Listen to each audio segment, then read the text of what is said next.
I've had friends like tell me like, oh, like we finally have a soccer team when like New York City FC like was like announced, and I was like, we already have a team, and like no one knew about it. Now New York NYCFC is gonna have a stadium, like literally right by my house, like 20 minutes away from my house. So it's just such a like soccer crazy place, and they're gonna have a stadium here. They're just gonna raise the popularity by so much. And also, Miami is gonna have a stadium in Miami. So now with Messi coming, I think that's also gonna raise a popularity by like so much over there. And you got San Diego. So you already have like other teams like making like growing their fan bases. So I think that especially with the World Cup coming in 2026, I think the next 10 years is like such an exciting time to be a soccer fan. Soccer will eventually be a top three sport in this country. I think the only way that I can truly describe him, he's a massive U.S. men's national team fan, massive Spanish football fan. We'll talk about those today. And all in all, just an aspiring soccer journalist in this wave of new media, independent content creation. I think it's awesome. I really wanted to have him on the show when I first came across his Twitter profile, and I'm glad he's here today. We have Anthony on the show. Anthony, is it Kyaw?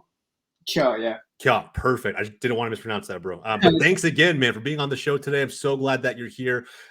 Look, bro, how's we're recording on a Monday. How's the weekend been? We're coming off of a lot of international team action.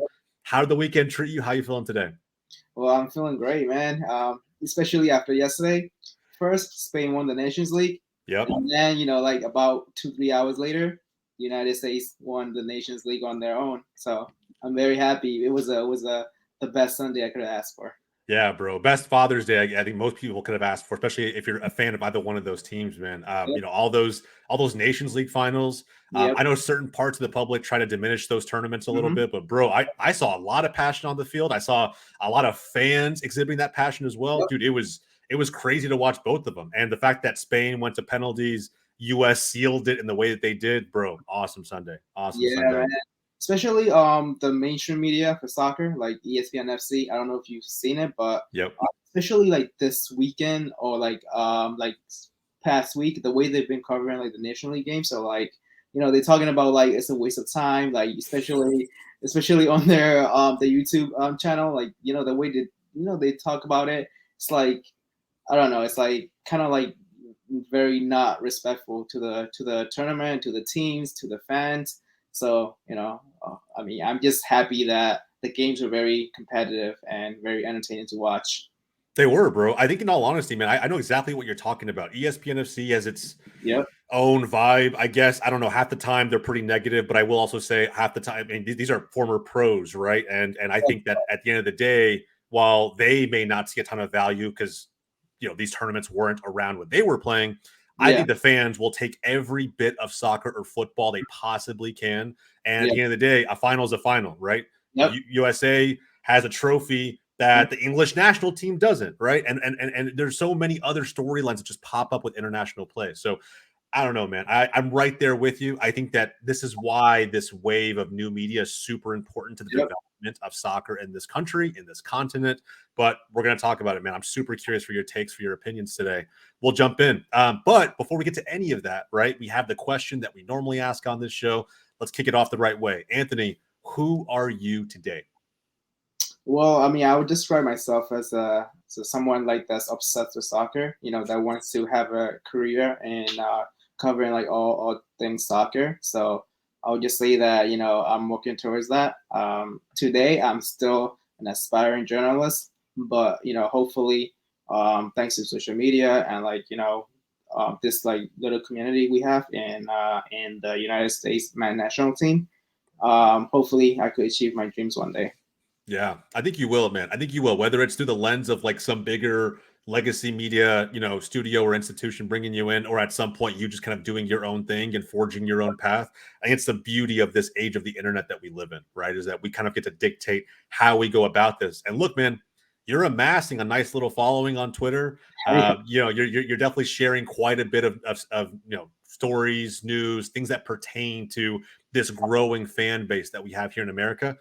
And I think you're based in, one of the best parts of the country for it, right? The broader kind of New York City area. Dude, there's so much soccer that's coming to the East Coast Mm-hmm. that's already here, in fact, right? But just it's just for the rest of summer in 2023 is going to be heading out that way. Yeah. So much for the fans to enjoy, and I imagine you're going to be trying to make your way out there to more than a few things. But before we get to any of that, man, let's kind of start the way that we typically start this show. Really quickly, I want to talk about kind of you maybe as a fan first, how you were brought into this game. I'm always very curious when it comes to, in a land where football or soccer wasn't our top two, top three, and even for a long time, top four sport, Mm-hmm. how other fans, especially now as adults, were brought into this game. Yep. Sometimes it was through the lens of family and friends. Sometimes they played, coming up, whether it be club soccer, recreational soccer, whatever it may have been. But if you didn't mind, man, before we get to kind of everything you got your eye on now and what's coming next for you, let's start from the beginning. What were the earliest memories you've had of the beautiful game? So I was actually born here. I was born in Asia. So Wow. over there, soccer is like crazy. Like there's like hundreds of thousands of people like me that's like obsessed with the sport. Like especially because of the time difference. People would like stay up till like 2 a.m., 3 a.m. to watch the games. So the obsession for soccer over there is insane. So what happened is ever since I was like 5, 6, like when I started going to elementary school, we would always play soccer during like lunch breaks or after school. So basically, all my friends were like they love soccer, so like I kind of like grew around that. And thanks to my family, I got into soccer very early. I think my earliest memory was I think like when I was like 5 or 6. My dad basically we watched a game together. I think it was like Chelsea and Manchester United. But that was when like Chelsea was like still like a mid-table team like before the Russian takeover. Yeah. And I think Chelsea won that game, and then Manchester United was like the big dog. Like they were super popular. I think like they're like the most popular team in Asia, and Wow. and we saw that game. Chelsea I think won that game, and then that was when like my my passion for soccer that was born on that day. And then what happened is that when I was in school, like when I was learning how to read and write, I would just like try to read everything possible. So there used to be like a lot of like soccer magazines, soccer like newspapers in my house. Like my brother bought them, like my dad bought them. So I would What were some of your favorites? well they're like the Asian like Oh, okay. Gotcha. not American, but like I mean I think I've read like World War II and like other like magazines when I was younger, but like I Yeah. didn't really my English wasn't that great, so like I didn't really understand it. My brother had to translate it for me. But yeah, that's how I got into it. Like I was like 6, 7. I had a lot of free time at home. I would just be reading all those like newspapers, like magazines about soccer, and that's how like I basically learn everything. And that's how like I have like really good memory when it comes to soccer. Like I know like names and like players, teams from like all over the globe, thanks to like like all those readings that I did. So yeah, so ever since I was like 6, 7, I would play soccer at school. I will come home. I will try to watch soccer if it was on TV because like my family always turn them on. And if there is no soccer to watch, I will be reading all those like soccer newspapers, magazines, stuff like that. So I guess like that's where my passion for journalism was also born because I would just be spending so much of my free time reading and writing. So yeah, that was where I was born, and 2002 World Cup was the I think like the big turning point for me.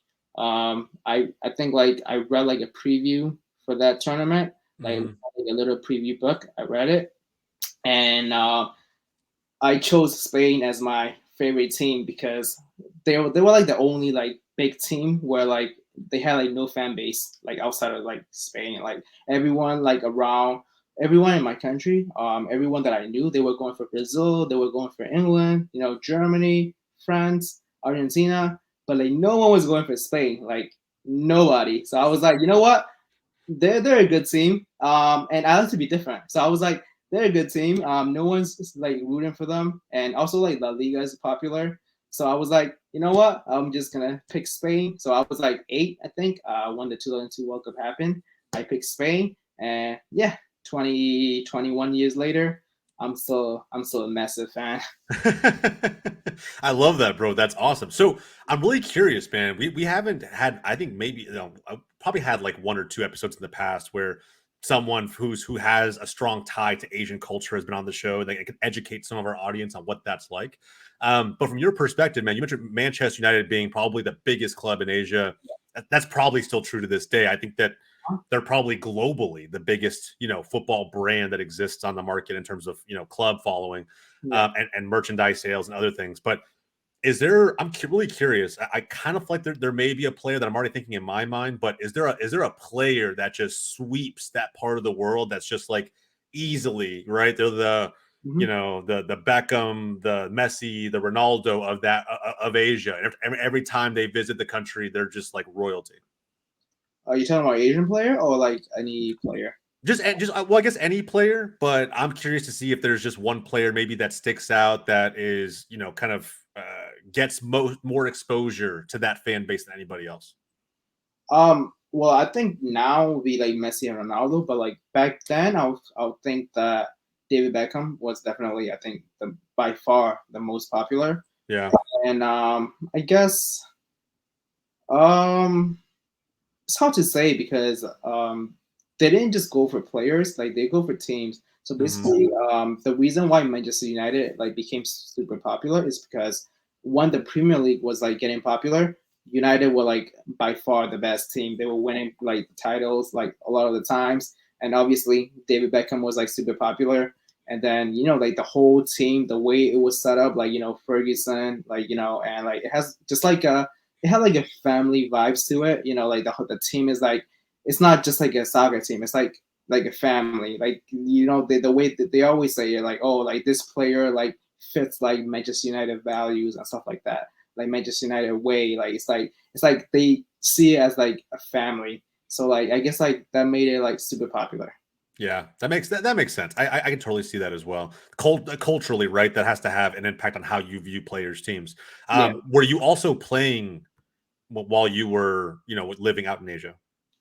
Yeah, like I said, I used to play like during my free time. So like during lunch break, I'll play. Hmm. And then during after school, I'll play. So I'll play like twice a day. I play for the school team a few times, but like for me, it would the game over there is not that organized. Like like even though soccer is super popular, like the way like the organization, the stretcher, everything was just like a mess. So like there were like no options to like play. Like there is no like academies for young players for kids to play. Now Hmm. we have it, but like back then like 20 years ago like there were no options. So you just play on the street, you play in school, and sometimes like when they have like tournaments and schools like you play in those teams, but that's it.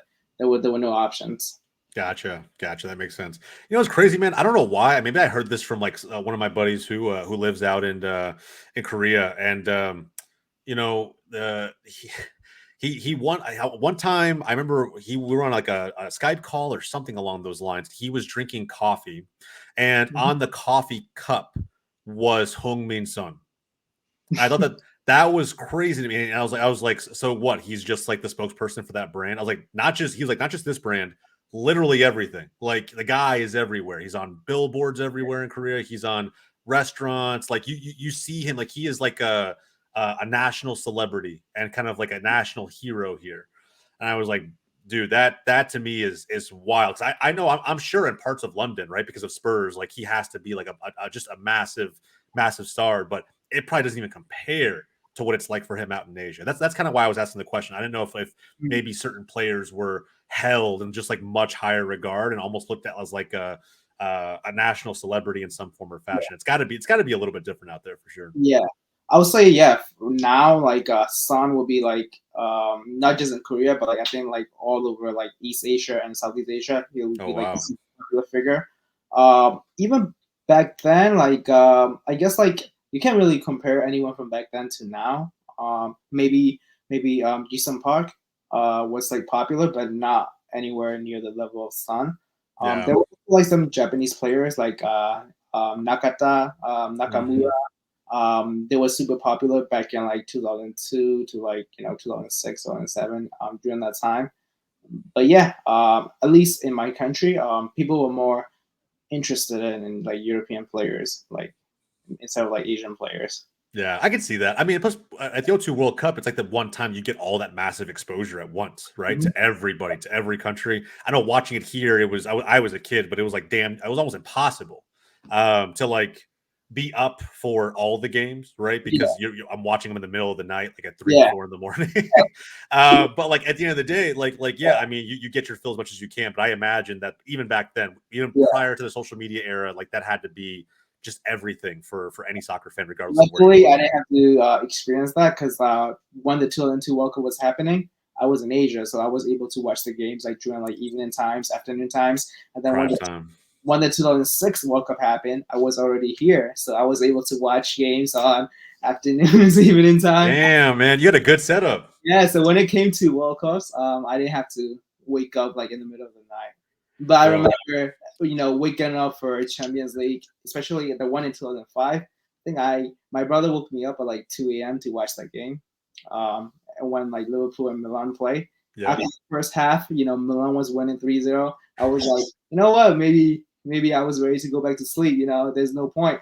But then I was like, I was already awake. I couldn't go back to sleep, so I just watched the second half, and then 10 minutes of like craziness, and then Liverpool came. Pure chaos. Yeah, Jeez. I still remember that night. I was like, wow, I was like amazed with the way Liverpool played. Yeah, yeah, seriously. The miracle at Istanbul, right? I think anybody who was watching soccer at a high level at that point, if you're watching Champions League football in the early 2000s, Yeah, dude, Milan, Liverpool, I mean, hell, I mean, even the big English clubs, right, were making waves when no one. It's crazy how Serie A has changed over the yeah, years, right? Because they used to be the most dominant clubs and yeah. leagues in the world. But yeah, man, I remember that game. I remember so much about that era. It's crazy. I mean, Um, I miss that era so much, man. It was magical. Like like we'll be watching those games like in the middle of the night. The next day, we'll talk about it in school or whatever. Because like those like soccer newspapers and like stuff like that, they used to sell it in front of the school. So like we would just bring it to school and we would read it like during lunch breaks or like after school. So like we'll be yeah. talking about it. We were kids, but like we would just read stuff and then we would like kind of like get into like debates and stuff. Like it was so funny. And then like we would just go home and like sometimes we'll play like PS1 was super popular that time. I think like it was PS1 and then PS2 came out like around that time. So Yeah. we'll just go home and we'll play video games. We'll play soccer. That's it. Soccer was like number one. Everyone was playing those games. So yeah, it's like you play and then you play video games, you watch sport, you read it. It's like soccer was like life, honestly. Everything. Yeah. So and I imagine then whenever you moved, right, you Yeah. migrated and you got to the States, it had to be like a culture shock, right? In some form or fashion. Like what just for those who have never experienced anything like that, just help us understand what was that like? Yeah, it was like a complete shock to be honest. Especially when I came here, I was 11 when I came here, so I came like in the middle of fifth grade. So yeah, everything is like super different.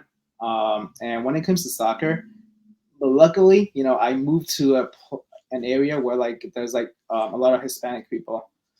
So it wasn't that much of a shock because like we still play soccer like during like after school programs that we have here. Yeah. So yeah, I just like that's how I made friends. Honestly, I spoke like zero English. Like all I knew was like hi, hello, how are you? That's it. Like literally, I was 11. So that's how I made a lot of friends. I would just like go and play soccer, and then yeah, Yeah, bro. I had the same experience, man. In all honesty, I grew up in Chicago. So before my family moved to Texas, and when we were young, bro, like I mean, Chicago just like New York, right, a melting pot of yeah, cultures and people. And we grew up with like Polish kids down the street, yeah, right? And so like in Poland, soccer's all like it's everything, right? So while I didn't have like too many American friends that I could play soccer with, because back then, like in the 1990s, or nobody cared. Like it's yeah, at least I had my Hispanic family and even my own family, like being Hispanic, it didn't automatically mean we were like soccer fans. You know, a lot of people think that, but like I would say my immediate family were very much into soccer. My grandparents very much into soccer, but I had plenty of uncles and aunts who just didn't watch it. So like, you know, the European kids who lived down the street, that's how we kept in touch with the sport. That we would always go to the, you know, to the Mhm. basketball court, play a pickup game, soccer on a basketball court because we didn't really have fields. Mhm. And yeah, man, that's how I made friends. So I totally understand where you're coming from. I think that's probably the, you know, the experience for immigrants who could come to this country and try to quickly get acclimated to how things are done here is just including learn English, right? Just like start pickup games with anybody else, and you kind of just slowly start to pick it up, man. That's awesome. I love that. So you know, you moved to America, you're 11, you're figuring things out. It is a pretty big shock. Soccer's not anywhere close to being a top sport Yeah. here. So how did you keep your passion alive? Like, was it through writing? Was it through just trying to find where the games were on? Like how did you start to keep your passion for not just soccer but soccer journalism alive? So yeah, for soccer, like I said, I make a lot of friends from playing soccer. So like in elementary school, middle school, Mm-hmm. all my close friends, they also play soccer. And then like we used to have like after school programs. So like in after school programs, like we had like tournaments and stuff like that. So like we just go to those programs and then we enter those tournaments. So I made like a lot of friends from playing the sport, and basically during that time it was hard to watch the games because European games are happening like in the afternoon time, evening Yeah. time, and then I'll be out playing soccer. So honestly, like by seventh grade, eighth grade, I was kind of like losing interest in watching soccer. I mean, I was still watching it, like like maybe like once in like 2 3 weeks, but I was like kind of losing interest a bit. But then the 2008 2009 season, the Barcelona team under Pep Guardiola, that was I fell in love. Like literally, I fell in love all over again with soccer, with watching soccer. Like the way they play, like tiki taka system, it was like so amazing. Messi, Eto, Henry, Xavi, Iniesta, Puyol. Puyol was my favorite player because I was a defender.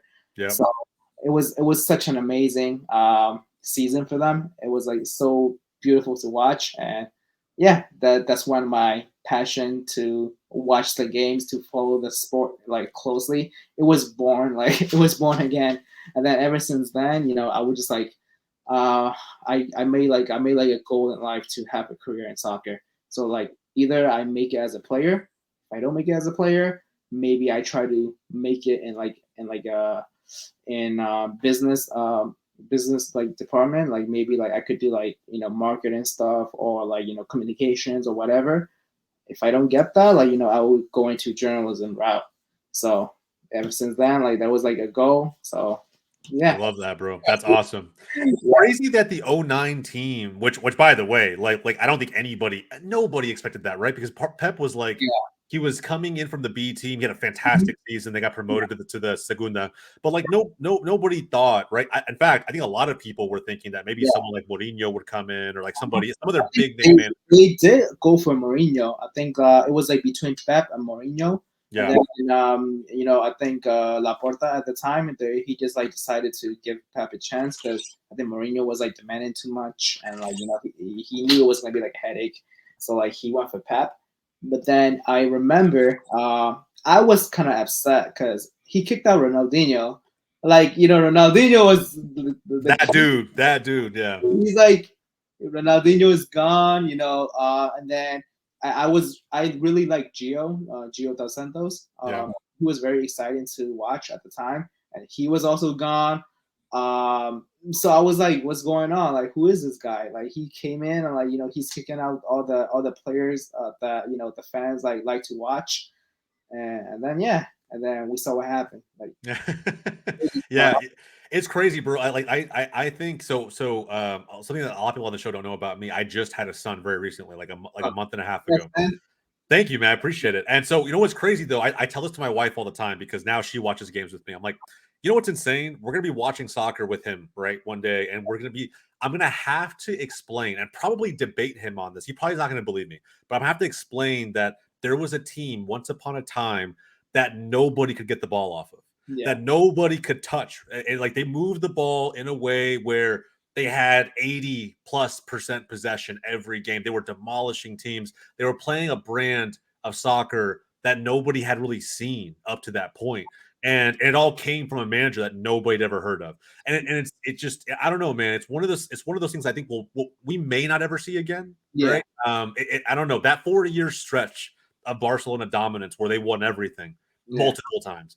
I still consider it the best brand of football or soccer that I've personally ever seen, that I probably ever will see, even Yeah. with everything that Pep's doing with Manchester City now.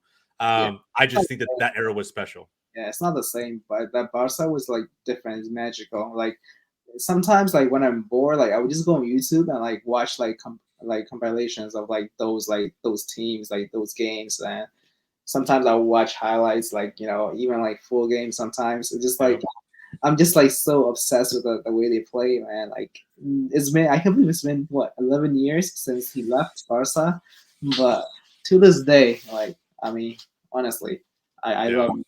And it kind of like whenever I listen to like Coldplay and stuff like that, because like I think like Coldplay's Viva La Vida, Mhm.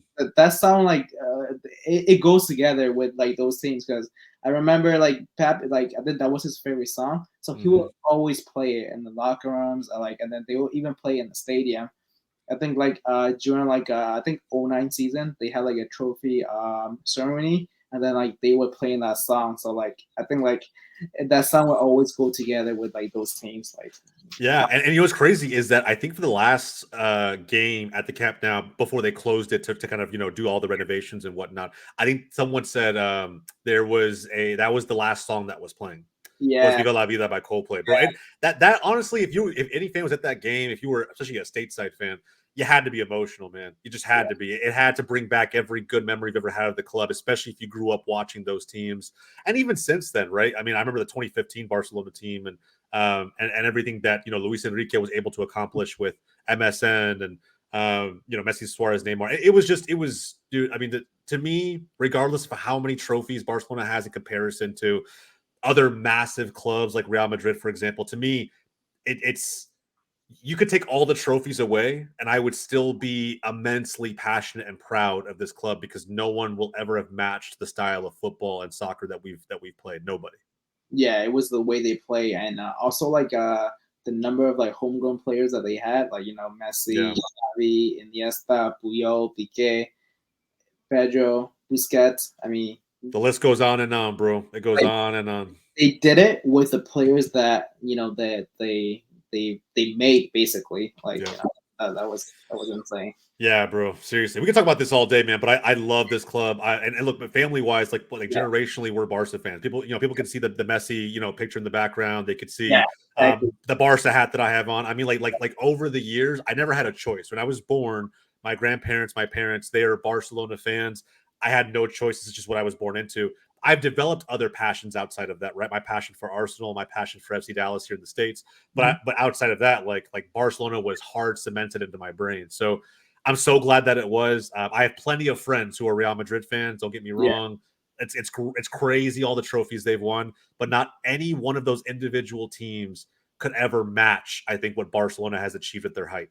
It's insane to even think about. But with that said, man, I wholeheartedly agree with you. The passion that you're bringing to this episode today, everybody can see it. So thank you. let's talk about today. Uh huh. You have like I mentioned before, you're building up quite a bit of following. You're sharing a lot of news around U.S. men's national team, around the Spanish national team, and I think this is a very very interesting time to be a fan in this country. I Yeah, think while I had you here, I wanted to get some opinions from you regarding the growth of the sport here, maybe how we even go about doing that. And look, you've experienced soccer overseas, right? Even from an Asian standpoint, yeah. how is there from everything that you've seen up to this point and where do you think soccer may be going, how can us ever deliver the culture, the experiences that fans from overseas are able to take from this game? Is there a way for us to do that here? Um, that's a hard question. I think there is a way. Um, but again, like I think every country is like unique in their own ways. Yeah. soccer here is growing. And For me, like my viewpoint would be different because I live in such a diverse like area. Like I live in New York City, I live in Queens, so like soccer is like super popular here. Like I could literally go outside, and then every park there is like there would be people playing soccer. I will go outside, there are people wearing soccer jerseys. So I like for me at least from what I see, like from my community, like soccer is like already like super popular. But I think that with the national team like getting better and getting more diverse, that's also another key because I've seen people say this all the time. Like like they will look at the United States national team and like you can't relate to them. Like oh like they don't look like us. They're not from the same background, so like it's hard for them to relate to the team, and that's why they support like the other teams, like where like their parents came from or like the grandparents come from. So I think that now the national team is like getting a lot more diverse, um, and they are getting better. They're getting younger, and MLS is also like making like waves, especially with Messi coming, and we're able to have a stadium here in New York City. Yep. So we have a team in Red Bulls, but their stadium is like so far outside. It's all the way in New Jersey, and if you don't have a car, it's like an hour and a half from here to go to Jersey.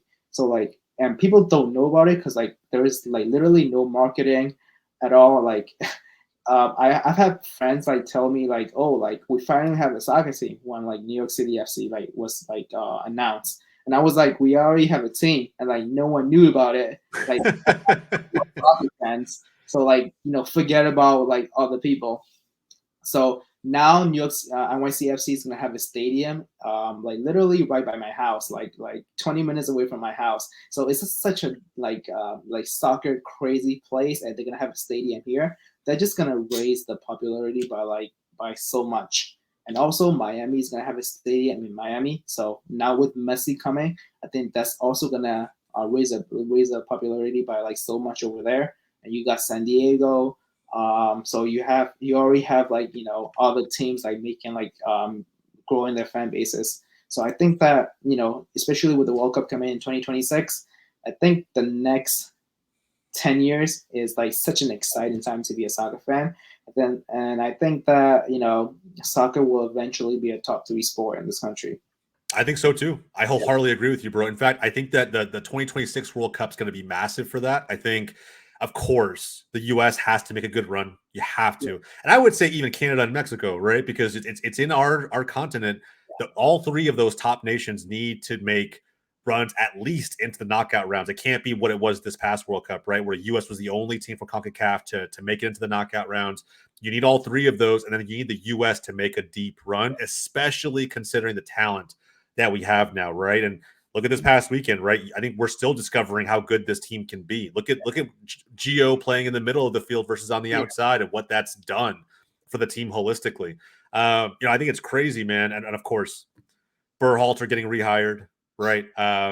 We Yeah. if you looked at Twitter the day of the game, right, and of the U.S. Mexico game, and all of the chaos that ensued from that decision and that announcement. I don't want to pivot too hard from what how we really grow this sport in this part of the world, but I got to get your opinion on this. I don't know. I mean, from your perspective, is that considering how good this team can be, Yeah. is that a good move or a bad move from your perspective with Berhalter? Um, I mean, it depends on how he's gonna go about it. Um, I think like he's done like good things. Like I think that since taking over in 2019, he's basically made the team like a lot younger. I mean, it's not full credit on him. Like he just these are the best players. So Yep. like these young guys are the best players. So he just like doing like bare minimum of like bringing in the best players. But I think like he's like like build like good culture. I would say like everyone talks about it. Like all the players, they always say like the team is like a brotherhood. Like they have like a family vibes to it. And if you look at the videos that they put out on YouTube, like the behind the scenes for the United national team, Yep. like I think like players like they seem to like really like each other. They seem to really like the staff. So I think like it's a good thing that they have going so far, and maybe like Berhalter is like a safe bet, and at least like maybe he's not the best guy to have like on the field, but like at least off the field, like apart from the Gio Reyna stuff, like he's like he's built a good team like with like with everyone liking each other. So I would say that it's too late now. Like like whatever we say is not going to change anything. Yeah. So you just gotta be, I guess, like optimistic and like let's just hope for the best. Because I like no point of complaining anymore. Yeah, that's what I'm saying, right? Is like, guys, we already hired him. Like it is what it is. I think most fans can and will be harsh around the process for this, right? Because I think that the search itself was just weird, how they went Yeah, about it, how the federation like hired an external firm to come in and help with the search, like all of those things, right? Like I agree that part is weird. yeah, But when the hire's made, like it doesn't serve us as fans yeah, well at all to hate on the new coach that we have. If anything, we need to back him as much as we can, because it's the only way that our team hopefully can be successful for the next major tournament. And we're building off of some great success now with back-to-back Nations League champions, right? So yeah, I think at the end of the day, there's a lot of good things happening with this team. Of course, Balogun coming to the U.S. men's national team is massive, right? Someone who's not just made waves with U.S. and American fans, but he's also made waves internationally, right? I mean, he was yeah, on loan from Arsenal out in Ligue 1 in France, yeah. top 5 scorer, and Mhm. now we're going to see where he ends up when it comes to who Arsenal decides to sell him to. Yeah. Like, there's so much that I think U.S. and American fans will be able to take away from a player like that. That the next few years, like you mentioned already on this show, are going to be so exciting for fans who are already involved with this game or those who are just now getting into the beautiful game. Look, man, I think that this is it's going to be interesting to see where it all goes. Do you have any kind of prediction for, I don't know, let's say we're fast forwarding to 2026, right? We're a month away from the tournament. Yeah. I don't know. Is there any kind of prediction for where a team this young and this good can finish on the world's biggest stage? It's hard to say because 3 years in soccer is a long time. Because It's a like long time. if you think about like 3 years ago, what 2020, like things were so different, especially for the national team. I think like they were coming off of like the loss to Mexico in the friendly. It was like in 2019 September. So like everything was like still a mess. Like they also lost 2-0 to Canada, and then they won the second game 4-1. But still, like it was kind of chaotic. You had Josie Altidore playing, like Michael Bradley playing. So like 3 years can be a long time.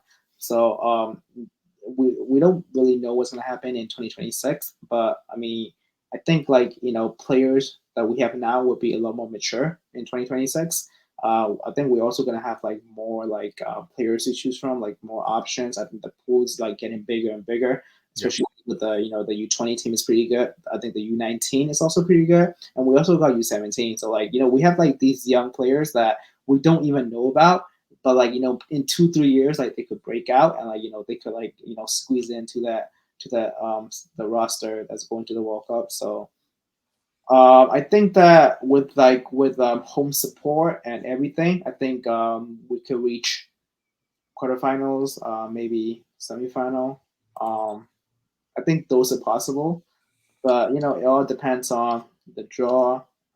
Depends on how players do in the game. Like we just never know what could happen. But I think like quarterfinal, maybe semifinal is possible. It's doable. I think so too, man. I think semifinals is actually doable for me. I think if Berhalter can learn Yeah, from his mistakes in the 2022 World Cup, because that's really what it was. I think they were just he was a little naive in how he approached certain situations with players, but overall it wasn't bad. yeah, We didn't have the depth we're going to have in 2026. yeah, There's a lot of factors at play that you've already mentioned. I think at the end of the day, a semi if Berhalter can get his selection right and allows his players to play with creative freedom, yeah, there's a lot of opportunity for this team in a knockout round format to just make waves, right? If you were to yeah, put the U.S. against Brazil or Spain in a knockout round in a one-off game, and we have a deep roster that yeah, knows how to compete in a tournament, I think Yeah. anything can happen. I think we've already seen it before, right? I mean, if any fan remembers '09 when, in the Confederations Cup, when the U.S. men's national team upset the number one ranked team in the world in Spain, and it wasn't close. It was 2-0. Yeah. And it was that version of Spain, Yeah. right? A year before they won the World Cup with all the stars, Yeah. right? Xavi, Iniesta, Busquets, Ramos, Piqué, all of them, Puyol, they were all there, and that team got upset, and anything could happen in a cup. So I think it's going to be really interesting to Yeah. see if a more mature version of this team can make that deep Yeah. run. But I guess we'll find out, man. I feel like the 2014 version of Colombia and the way Oh, they play, with the freedom, like with with one superstar James, like dictating the game, and then the support that they had in Brazil, and then they reached quarterfinals, like they were so close to reaching the semifinal. I think the United States could kind of like replicate that performance that Colombia did, and then I'll be really happy if they could play the way that Colombia played back then. yeah, same, man. I remember that James was hit some bangers in that tournament, man. It was insane. It was a Crazy. breakout year for them. Yeah, Not only him, but Quadrado was really good too. And then Ospina got his big move to Arsenal after that. So yeah. it was like an amazing time. And they didn't even have Falcao. So imagine Falcao was playing like that. Yeah, I know, bro. James had to be everything for that team Yeah, because, Falcao wasn't even a factor for them in that tournament. yeah, Yeah, but man. Well, look, man. I mean, first off, this has been a great episode. I know we're kind of running close on time. I want to get one more really good question out of you, more just advice, I think, mhm, because I think that what you've done for yourself, coming, one to the States as an immigrant from Asia, bringing your passion for the beautiful game over to the States. Of course, it helps that you live in a fantastic part of the country for soccer. But past that, man, you've managed to really kind of build up a little bit of a following now. I know you're on this, this journey to becoming a journalist around the game in some form or fashion, right? But until you yeah, get there, I'm sure there are some people who out there who may be tuning in, and I don't know, they maybe have an aspiration, a dream of making soccer a career for themselves in yeah. some form or fashion. For someone who's pursuing that now actively, is there any advice that you would give to the aspiring fan or the aspiring content creator who wants to not rely upon other companies out there, but just do it for themselves? Is there any advice you would give to that person?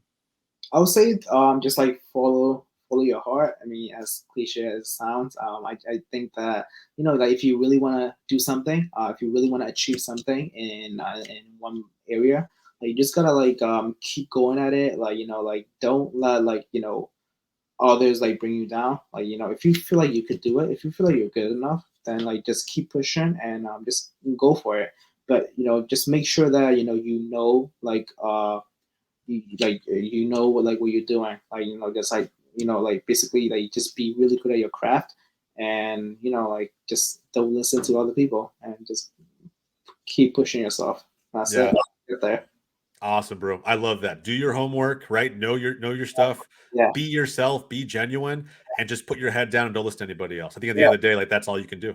yeah, because like if you know you're good at it, then like why would you care about what other people say? It's like you know your stuff.